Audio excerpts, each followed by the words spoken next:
De l'endurance.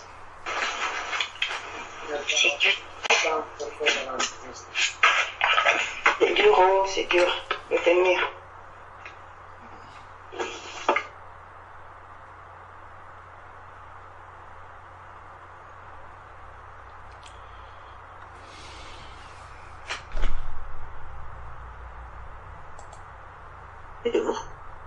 Frère, j'avais une question, désolée, je sais qu'il se fait tard. Est-ce que je peux la poser la semaine prochaine?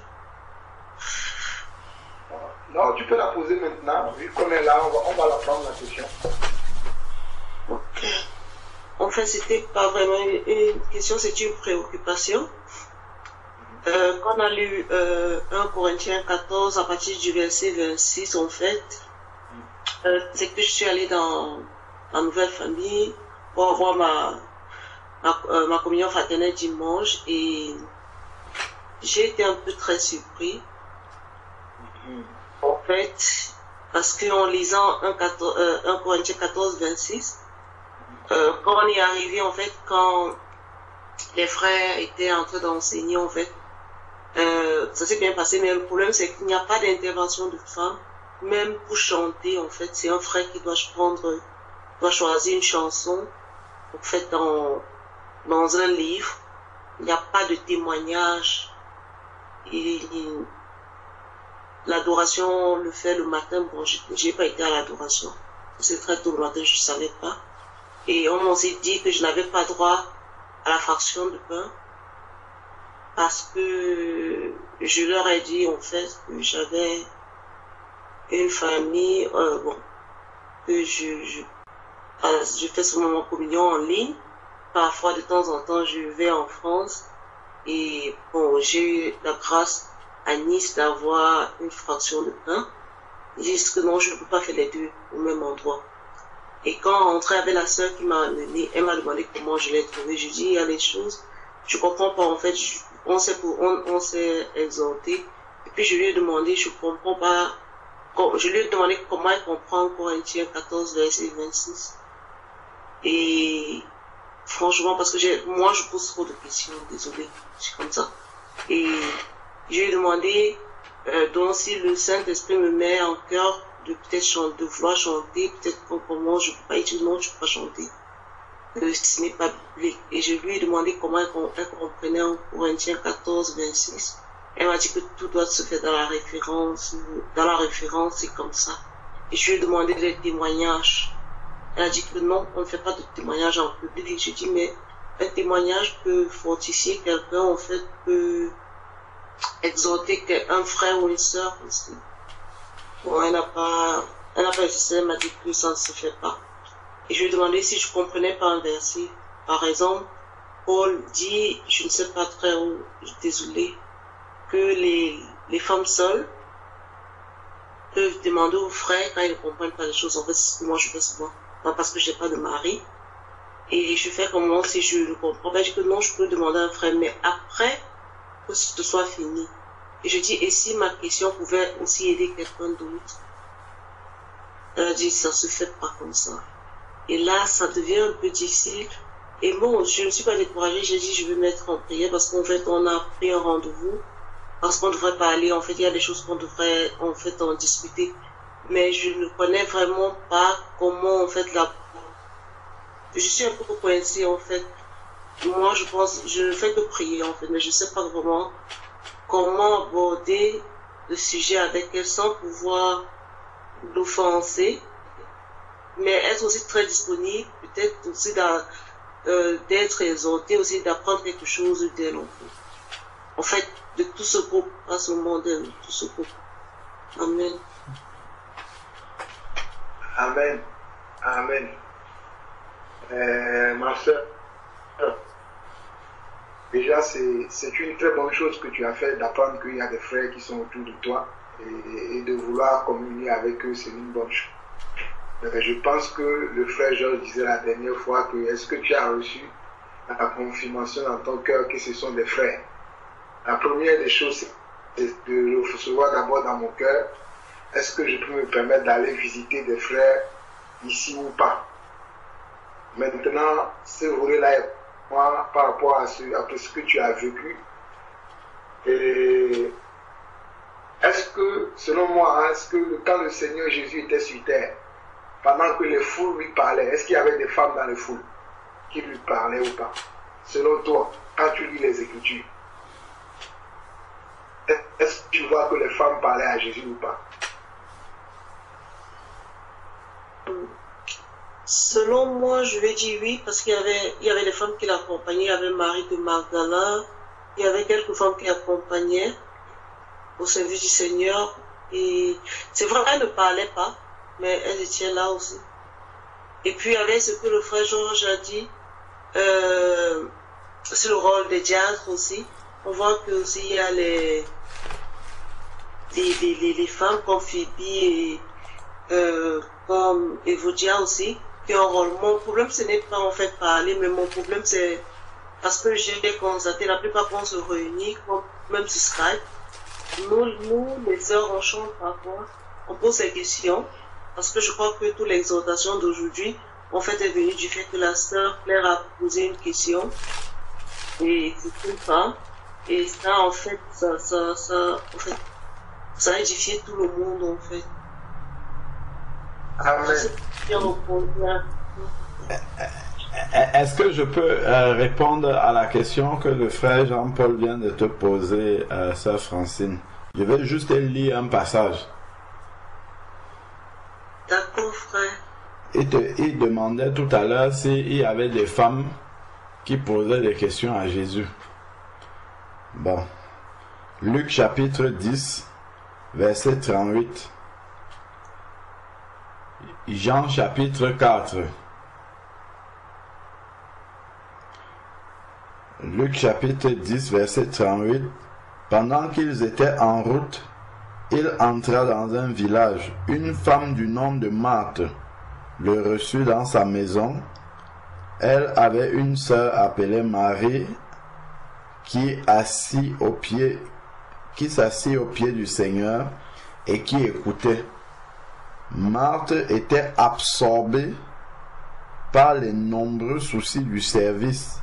Elle survint et dit: Seigneur, tu ne te mets pas en peine de ce que ma sœur me laisse seule pour servir. Dis-lui de m'aider. Le Seigneur répondit: Marthe, Marthe, tu t'inquiètes et tu t'agites de beaucoup de choses. Or, une seule chose est nécessaire. Marie a choisi la bonne part. Donc, on peut encore prendre Jean chapitre 4 où on voit Jésus avoir un long entretien avec la Samaritaine. On peut encore prendre Matthieu chapitre 15 où on voit Jésus à partir du verset 21. Matthieu chapitre 15 à partir du verset 21. Jésus partit de là et se retira dans le territoire de Tyr et Sidon. Une femme cananéenne qui venait de ces contrées, lui cria: Aie pitié de moi, Seigneur, fils de David. Ma fille est cruellement tourmentée par le démon. Il ne lui répondit pas un mot. Ses disciples s'approchaient et lui demandaient: renvoie-la, car elle crie derrière nous. Il répondit: je n'ai été envoyé qu'aux brebis perdues de la maison d'Israël. Mais elle vint se prosterner devant lui en disant: Seigneur, viens à mon secours. Il répondit: il n'est pas permis de prendre le pain des enfants et de jeter aux petits chiens. Oui, Seigneur, dit-elle. Pourtant, les petits chiens mangent les miettes qui tombent de la table et de leur maître. Alors Jésus lui dit: ô femme, ta foi est grande, qu'il te soit fait comme tu veux. Et à l'heure même, sa fille fut guérie. Il y a beaucoup d'exemples comme ça dans la parole de Dieu. Amen. Amen. C'est la question que j'avais posée Et heureusement que le frère il a écouté directement la question. Ma question, ce que tu as dit n'était pas faux non plus. Hein. Il y avait des femmes qui accompagnaient Jésus dans son ministère terrestre. Mais on a vu que dans tout le parcours de Jésus-Christ sur terre, il y avait des femmes qui venaient vers elle et qui lui posaient des questions. Mais Jésus ne les rejetait pas. Donc, je pense que le problème est que beaucoup ne comprennent pas ce passage de 1 Corinthiens 14. Parce que dans 1 Corinthiens 14, il n'est pas question d'une interdiction, c'est un ordre. L'apôtre veut mettre dans l'église parce qu'il y avait du désordre, tout le monde parlait à tout moment, il y avait un désordre. Parce que si on voit la fin, même dans l'édification qui donne, dit que tout se fasse pour l'édification. Même une sœur peut parler, ça peut m'édifier. Donc il y a plusieurs passages qu'on voit dans la Bible. Déjà, le passage que le frère Georges a cité tout à l'heure. Si nous prenons 1 Timothée chapitre 3, où on nous parle des diaconesses. La diaconesse dans l'église, elle parle. Attends, si la diaconesse, parce que je vais demander même du pain à la diaconesse, je vais faire comment? Je vais faire le langage des signes. Mais créons pas un nouveau doctrine dans l'église. Je ne parle pas à toi directement, je parle à ceux-là qui créent des nouvelles doctrines dans l'église qui n'ont jamais été à l'époque des anciens, des apôtres. On a vu qu'il y avait des diaconesses. Les diaconesses, une diaconesse, ça parle. On a vu les diacres qu'on a choisis dans Actes chapitre 6. C'était des gens qui parlaient, qui aidaient. Donc si les femmes sont des diaconesses, donc elles peuvent parler dans l'église. Elles peuvent parler lors de l'assemblée, lors du culte. Et il y a aussi même les veuves. Il y a le diaconat, mais il y a aussi les veuves dans l'église. Les veuves sont ceux qui peuvent même siéger même au sein du conseil des anciens. Parce que les veuves, ce sont des femmes qui ont de l'expérience, qui peuvent enseigner les jeunes sœurs à devenir des mères de famille. Donc elles doivent parler. Donc je ne comprends pas. Certains font de cela maintenant une doctrine où ils interdisent carrément aux femmes de parler. Je pense que c'est un sujet aussi que j'avais abordé même dans le parler en langue que j'ai envoyé même dans le groupe Église dernièrement. Si tu peux écouter aussi, ça va modifier. Si tu as le temps, tu l'écouteras. Mais je réponds, après je laisserai les frères aussi donner leur réponse rapidement. C'est pour te dire simplement que dans 1 Corinthiens chapitre 14, c'était un problème d'ordre que l'apôtre veut mettre dans l'église. Que chaque chose se fasse pour l'ordre et pour l'édification. Donc ce n'est pas pour une interdiction que la femme ne doit plus parler du tout.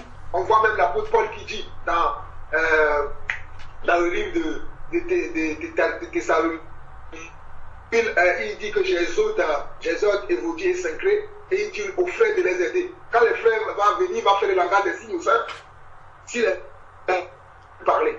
C'est dans l'église. Toutes ces choses-là se passaient dans l'église. On voit même dans 1 Timothée chapitre 5, on nous parle des veuves là-bas.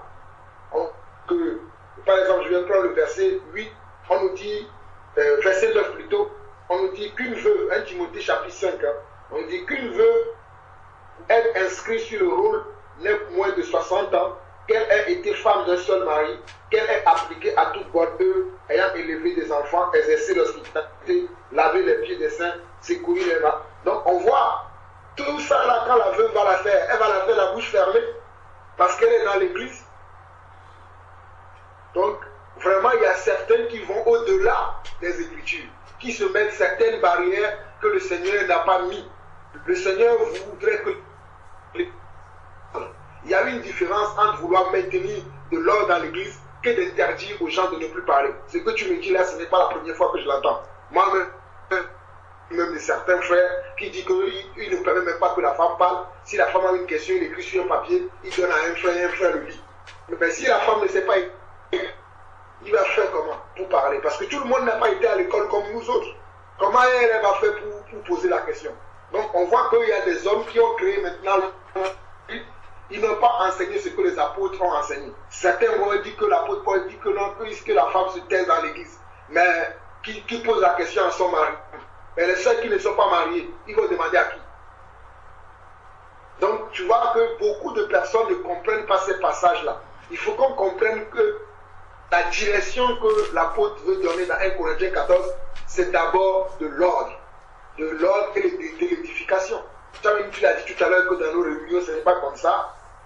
Les sœurs peuvent parler, peuvent poser des questions, peuvent prier. La seule chose que nous ne permettons pas, et c'est écrit noir sur blanc dans la parole, et on a dans la Bible, concernant ça, c'est une femme qui enseigne la parole. Ça, il n'y a aucun exemple que quelqu'un peut me donner dans le Nouveau Testament. On a vu une femme enseigner, il n'y en a pas. Bon, on peut trouver plusieurs passages, comme le frère vient de donner, où les femmes parlent. Que ce soit dans les évangiles et même dans les épîtres des apôtres, on voit beaucoup de femmes parler. Même dans Actes chapitre 8, Actes chapitre 8, c'est pas 8, Actes chapitre 12, là où la sœur Tabitha est morte. Il y avait des sœurs là-bas qui parlaient. C'était dans l'église que ça s'est passé. Quand ils sont partis chercher Pierre, pour que Pierre vienne la ressusciter. Ça, c'est aussi dans l'église. Et c'est les sœurs qui parlaient là-bas, qui donnaient les témoignages de la sœur. Tu m'as dit tout à l'heure qu'on a dit même que les sœurs ne doivent pas donner des témoignages. Ben, on a vu là-bas les gens donner des témoignages de Tabitha, de comment elle aidait les sœurs dans l'église, comment elle faisait les robes, tout ce qu'elle faisait, on parlait de ça. Donc il y a plusieurs passages que nous voyons dans les Écritures où les sœurs ont posé des questions, peuvent parler, peuvent donner un témoignage et peuvent même aider dans l'église parce que nous avons vu par l'exhortation ou bien Georges que les femmes aussi peuvent exercer le ministère, et je dis le ministère, le rôle de diaconat. Pour les hommes, on dit les diacres, pour les femmes, on laisse. Donc, on a vu que même les femmes peuvent jouer ce rôle-là. Donc, il y a certaines personnes qui vont trop loin. C'est eux qui mettent derrière là, où ils disent que non, on ne peut pas témoigner, la femme ne doit même pas chanter. J'ai vu même, il y a certaines assemblées aussi qui font ça, où on ne permet même pas que la femme ne peut pas entonner une cantique. C'est-à-dire la femme peut chanter, mais c'est après qu'un homme aura entonné la chanson. La femme elle-même ne pourra pas, de son propre gré, entonner une chanson. Alors que quand on regarde bien dans 1 Corinthiens chapitre 14, on dit quelqu'un parmi vous. On n'a pas dit si un homme parmi vous a un cantique. On a dit quelqu'un parmi vous. On va relire le passage, hein, pour ne pas que j'invente. On va relire le passage de 1 Corinthiens chapitre 14. On dit, que faire donc, frères, lorsque vous vous assemblez? Les uns ou les autres parmi vous ont-ils un cantique? Donc ça peut être une sœur qui a une cantique, ça peut être un frère qui a une cantique. Donc c'est vraiment, les gens ne comprennent pas vraiment et les Écritures qui se bornent sur le verset 34 que je vais lire, qui dit que dans les assemblées, car il ne leur est pas permis d'y parler, mais qu'elles soient soumises, comme le dit aussi la loi. Si elles veulent s'instruire sur quelque chose, qu'elles interrogent leur mari, disons, car il est massé à une femme de parler dans l'église. Mais les sœurs qui ne sont pas mariées, ils vont poser la question à qui à la maison. Parce que avant d'arriver, c'est pour ça que je disais tout à l'heure qu'avant de lire un verset, lisons le contexte. Parce que le contexte est très important, peut nous donner des indications. Et lisons tout le chapitre pour comprendre quelle est la pensée de l'esprit. Sinon, on va prendre un verset et on va faire de ce verset-là une doctrine pour amener les gens dans l'erreur. Parce qu'on voit que à la fin du verset, le verset 40, l'apôtre va dire, mais que tout se fasse avec bienséance et avec ordre. Le verset 40 qui finit ce chapitre 14, l'apôtre, mais que tout se fasse avec bienséance et avec ordre. Donc il est question d'ordre dans l'église. Et moi souvent je vois dans les assemblées, souvent il faut qu'on soit vraiment dans la vérité. Souvent dans les assemblées aussi, les sœurs, lorsqu'il y a le partage de la parole, elles sont là à discuter. J'ai déjà vu ça aussi dans les assemblées. À la communion fraternelle, il y a le culte qu'on est en train de partager. Les sœurs vont être là, deux sœurs, c'est là où ils vont faire leur petite causerie. Ah ben ça commence ils parlent. Ça, ce n'est pas bienséant. Là, on peut dire aux sœurs, taisez-vous. Parce qu'on est en train d'instruire le peuple, au lieu de suivre, vous êtes là à bavarder. C'est des choses comme ça où on peut interdire carrément aux sœurs de parler. Mais ce n'est pas une interdiction formelle. Maintenant, ou bien les sœurs n'auront même plus le mot de dire quelque chose, de chanter ou de louer. En tout cas, moi je ne suis pas de cet avis-là. Donc vraiment que le Seigneur qui te dirige, si tu dois retourner là-bas, que le Seigneur te conduise. Moi je ne peux pas te dire parce que c'est toi qui as été et continue de prier pour eux. Mais sois aussi vigilant et tu vois que ta liberté, parce que la Bible dit bien sûr que c'est pour la liberté que Christ nous a affranchis. Galates chapitre 5 nous dit ça. Maintenant, ne faisons pas de cette liberté-là un prétexte pour pécher. Amen. Amen. Amen. Je veux lire quelques exemples dans la parole de Dieu.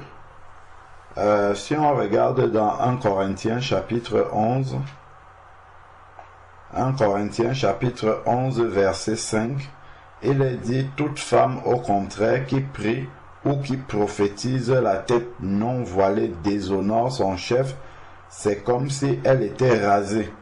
Donc prier ou prophétiser, ça ne se fait pas la bouche fermée, ça se fait en parlant. Donc la bouche va parler, prier ou prophétiser, elle va vraiment parler. Donc si on voit par exemple Actes chapitre 21, Actes chapitre 21, on a lu tout à l'heure verset 8. Acte 21, verset 8. Parti le lendemain, nous sommes arrivés à Césarée, étant entrés dans la maison de Philippe l'évangéliste, qui était l'un des 7. Nous avons demeuré chez lui. Il avait 4 filles vierges qui prophétisaient. Elles ne prophétisaient pas la bouche fermée. Il y avait une église dans la maison de Philippe. Et il avait 4 filles vierges qui prophétisaient. Donc elles prophétisaient bien évidemment en parlant. Si nous prenons Actes chapitre 12, lorsque Pierre a été relâché de prison, délivré par l'ange de prison, au verset 11, Acte 12, verset 11, revenu à lui, Pierre dit: maintenant, je sais vraiment que le Seigneur a envoyé son ange et qu'il m'a délivré de la main d'Hérode et de tout ce que le peuple juif attendait. Après réflexion, il se rendit dans la maison de Marie, mère de Jean surnommé Marc, où un certain nombre de personnes étaient réunies et priaient. Donc il y avait une église dans cette maison-là. Quand il eut frappé la porte d'entrée, une servante du nom de Rhodes s'approcha pour écouter. Elle reconnut la voix de Pierre et dans sa joie, au lieu d'ouvrir, elle courut annoncer que Pierre était là devant l'entrée. Je ne pense pas qu'elle a annoncé avec le langage des signes. Il lui dit: tu es folle. Donc on lui a même parlé: tu es folle. Mais elle ne soutenait pas avec le langage des signes, elle expliquait des choses. Et là, c'est vraiment une scène qui se passe dans l'église.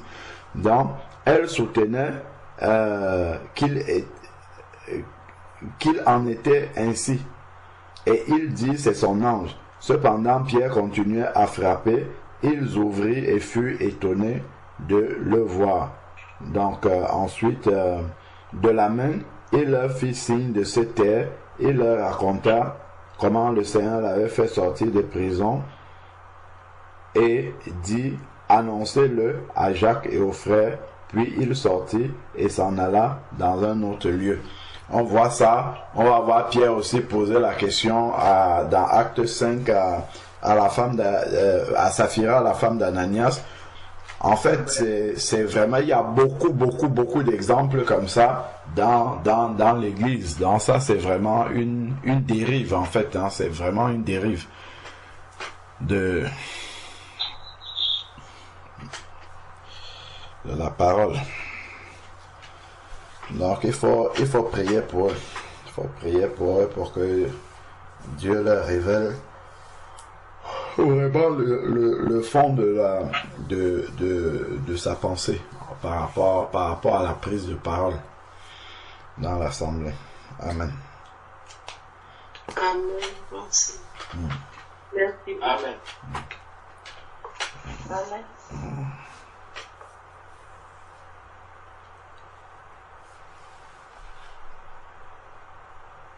Amen. Moi aussi, je donnerai un passage. C'est Luc, je parle de la prophétesse Anna. Qui était dans le temple, qui servait le Seigneur dans le temple. C'est dans Luc chapitre 2, et du verset 36 au verset 8. On voit qu'il y avait une prophétesse Anne, fille de Phanuel, de la tribu d'Anzer. Elle était avancée en âge et elle avait vécu 7 ans avec son mari depuis sa virginité. Restée âgée de 84 ans, n'était pas le temps, et elle servait Dieu nuit et jour dans le jeûne et dans la prière. Étant arrivée, elle aussi, à cette même heure, elle louait Dieu. Dieu la bouche fermée. Et elle parlait de Jésus. Elle parlait de qui? C'est elle qui parlait. On n'a pas dit qu'elle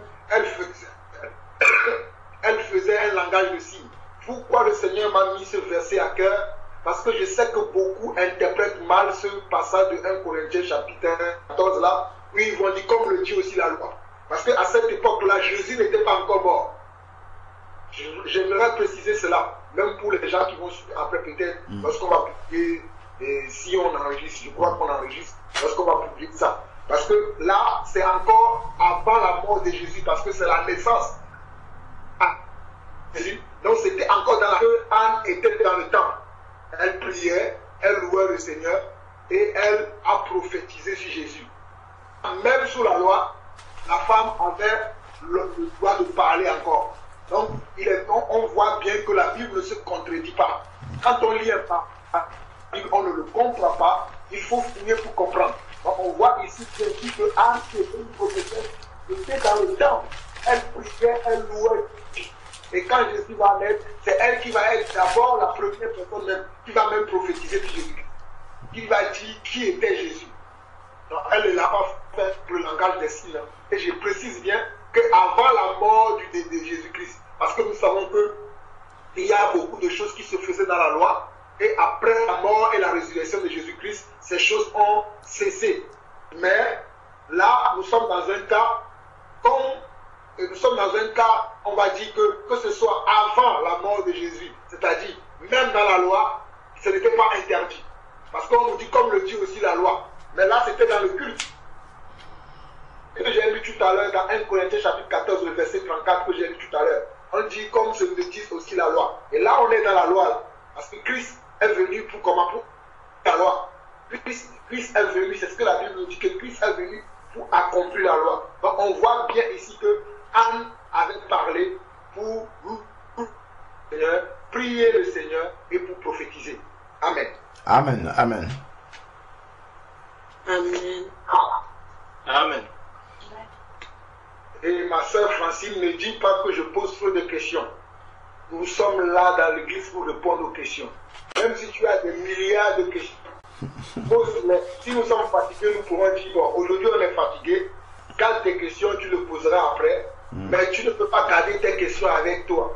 Tu dois les poser. C'est en posant les questions que tu vas apprendre, que tu vas connaître des choses. Et ne t'excuse pas quand tu poses des questions. Ne dis pas oui, vous allez m'excuser, moi je pose beaucoup de questions. Tu dois poser des questions pour comprendre les choses. C'est pour ça que nous sommes des frères. Donc, pose des questions librement. Ne te sens pas tu dois te justifier quand tu poses des questions. Non, c'est parce que tu veux comprendre que tu poses des questions. Donc, sens-toi libre maintenant. Amen. Que tu nous vois comme ta femme. Je ne sais pas si ton fils, quand il veut te demander quelque chose, il dit tout ta maman, bon, je te demande trop de choses. Là, je vais plus. Fais attention, je vais encore demander quelque chose. Ce n'est pas ce que ton fils fait.